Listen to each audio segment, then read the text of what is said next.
ভাঙড়ে আবারও নতুন করে অশান্তি। আরাবুল বনাম শওকত পরিস্থিতির নিয়ন্ত্রণে ঘটনাস্থলে বিশাল পুলিশ বাহিনী।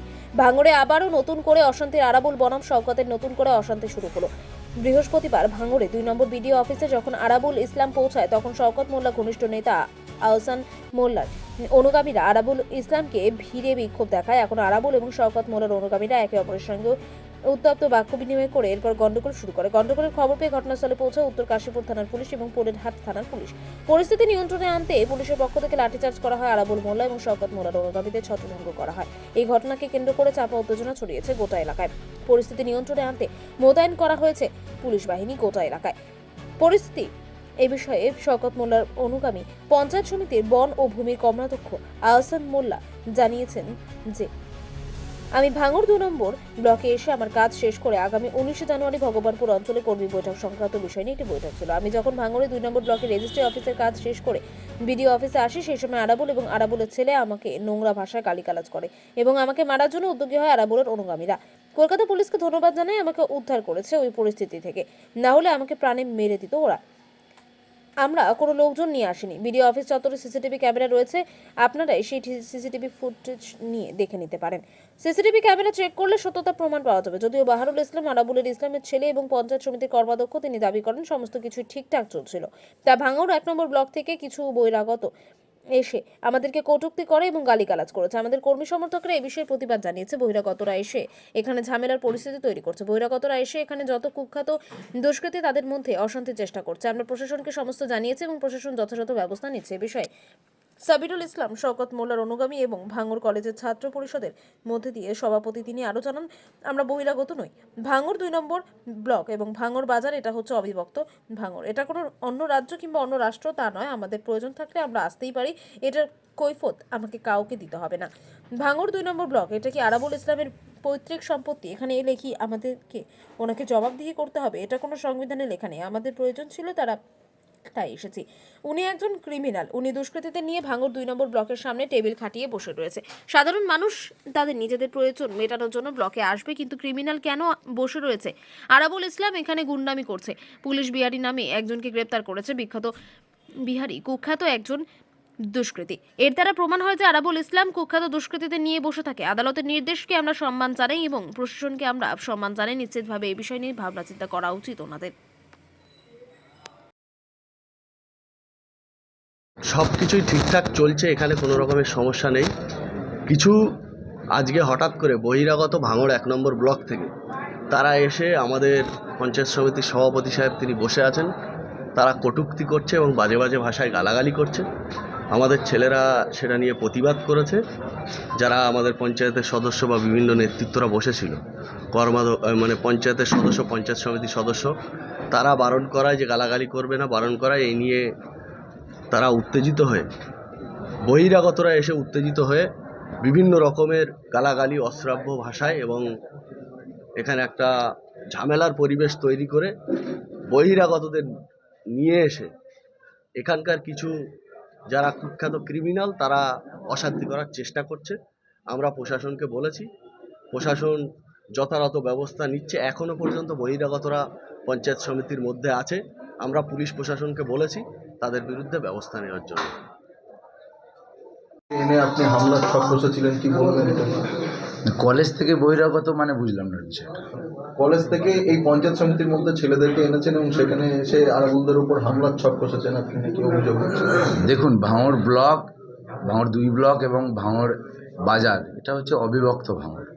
তো সেই জায়গায় দাঁড়িয়ে যে ভাঙড়ের খাল পেরোলে এটা ভাঙড় 2 ব্লক অন্য রাজ্য বা অন্য রাষ্ট্র, তা মোটেও বোঝায় না। তো ভাঙড় বিধানসভার মধ্যে ভাঙড় 2 নম্বর ব্লকে আমরা আসতেই পারি, আমাদের প্রয়োজন থাকতেই পারে। তো আমরা কী জন্যে আসবো, কেন আসবো, কারোর কাছে কি জবাব দিতে হবে আমাদের? সেখানে আমরা ভাঙড় 2 ব্লকে আসলে আরাবুল ইসলামের এটা কি পৈতৃক সম্পত্তি ভাঙড় 2 ব্লকটা, যে ওনাকে জবাব দিতে হবে? আর ভাঙড় 2 নম্বর ব্লকে আমরা আসতে পারবো না, এটা কোন সংবিধানে লেখা আছে? আমরা আসতেই পারি, আমাদের প্রয়োজন হতেই পারে ভাঙড় 2 নম্বর ব্লকে। উনি যে অ্যান্টি সোশ্যাল, উনি যে ক্রিমিনালদের নিয়ে এখানে ভাঙড় 2 ব্লকের সামনে একটা টেবিল খাটিয়ে বসে আছে, তার উদ্দেশ্যটা কি আগে এটা আপনাদের কাছে প্রমাণ করতে হবে। সেটা সামনে আসুক, যে কিছু অ্যান্টি সোশ্যাল নিয়ে কেন বসে আছে। সাধারণ মানুষ ব্লকে আসবে তাদের প্রয়োজন মেটাতে। ব্লক হচ্ছে যারা সাধারণ মানুষের বিভিন্ন কাজ তারা মেটাতে এখানে আসবে? তো তাদের তাদের কাজে বাধাপ্রাপ্ত হবে তারা এখানে? তো মিডিয়া এখানে আপনারা আছেন, আপনারা হচ্ছে ক্যামেরা বন্দি আছে আপনাদের, যে তারা সামনে বসে মানে কেন ব্লকে ডিস্টার্ব করছে।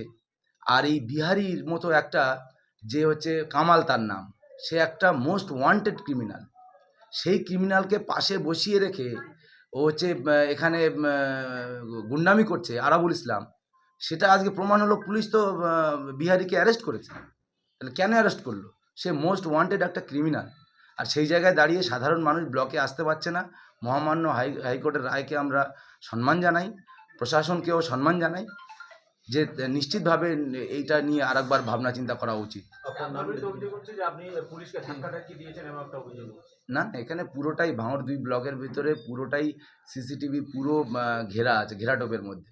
নিশ্চিতভাবে যদি কোনো দুর্ঘটনা ঘটে থাকে বা কোনো ঘটনা ঘটে থাকে, সিসিটিভিতে আছে সব কিছু ধরা। সেটা পরবর্তীতে সিসিটিভি ফুটেজ পুলিশ প্রশাসন দেখবে। নিশ্চিতভাবে কে দোষ করেছে, কে ত্রুটি করেছে, সেটা পুলিশের জায়গা থেকে দেখবে। আপনিও বলছেন যে পুলিশ আপনাদেরকে ধাক্কা দিয়ে বার করে দিয়েছে। পুলিশ ওখানে যে ঘটনাটা ঘটেছে, একটা হিউজ ক্রাউড হয়ে গেলে, একটা সমস্যা হয়ে গেলে, একটা ভাস্ট সমস্যা যদি হয়ে যায়, পুলিশ তো নিশ্চিতভাবে চেষ্টা করবে এলাকাটা ফাঁকা করার। পুলিশের কাজ করেছে, সেটা নিয়ে আমার কিছু বক্তব্য নেই। আপনার নাম? আমি সাবিরুল ইসলাম, দক্ষিণ 24 পরগনা ডায়মন্ড হারবার যাদবপুর সাংগঠনিক জেলা তৃণমূল ছাত্র পরিষদের সহকারী সভাপতি। সব তো ঠিকঠাকই চলছে। দেখুন, প্রথম কথা হলো, আমি ভাঙড় 1 নম্বর ব্লকের বনভূমির কর্মদক্ষ এবং আমি সরকারি লাইসেন্সভুক্ত ডিড রাইটার, দলিল লেখক। যেহেতু ভাঙড় 1, 2 এর মধ্যেই একটাই রেজিস্ট্রি অফিস আছে, সেটা 2 নম্বর ব্লকে। সেখানে আমি এসেছিলাম, এসে সেখানকার কাজ মিটিয়ে, আমি দলিল লেখক হিসেবে কাজ মিটিয়ে, আমাদের 2:30টার সময় একটা বৈঠক ছিল, যেহেতু ভগবানপুর অঞ্চলে কর্মী সম্মেলন 19 তারিখ নিয়ে, সেইটা নিয়ে বসাবসির কথা ছিল। আমি যখন রেজিস্ট্রি অফিস থেকে বার হয়ে বিডিও অফিস থেকে ঢুকছি, তখন আরাবুল, তার ছেলে হাকিমুল খুব নোংরা ভাষায় গালাগালি, এবং তার সঙ্গে কিছু দুষ্কৃতীরা ছিল, তারা সবাই আমাকে তেড়ে আসে মারার জন্য। সেই মুহূর্তে কলকাতা পুলিশকে আমি ধন্যবাদ জানাই। তারা না থাকলে আজকে হয়তো, তারাই আমাকে উদ্ধার করেছে, তারা না থাকলে আমাকে ওরা প্রাণে মেরে দিতে আসে। আপনার বিরুদ্ধেই তো অভিযোগ যে 1 নম্বর থেকে 2 নম্বরে এসে এখানে ঝামেলা করার চেষ্টা করছে। অনেক লোকজন নিয়ে এসেছেন, আপনি অশান্তি। আর লোকজন কোথায়? আপনারা মিডিয়ায় যে আছিলেন তো, দেখেছেন তো। এবং অভিযোগ আপনার লোকজন আরাবুলকে এবং হাকিমুলকে গালিগালাজ করে। সেটা আপনারা মিডিয়া আসে, হচ্ছে গিয়ে সিসি ক্যামেরা আছে, দেখুন। আপনারা সবাই জানেন কে গাল দেয় আর কে গাল দেয় না, ওরা তো বলে এক পাশ। সিসি ক্যামেরা আছে, নিশ্চয়ই ধরা পড়বে। যদি আমার অন্যায় থাকে সেটা নিশ্চয়ই আমাদের সাজা পারবে। ওরা কী করেছে সে সিসি ক্যামেরায় নিশ্চয়ই আমি কলকাতা পুলিশের কাছে অনুরোধ করব।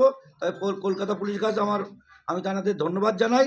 তারা না থাকলে আজকের আমার প্রাণহানির আশঙ্কা ছিল। আমার নাম হাসান মোল্লা।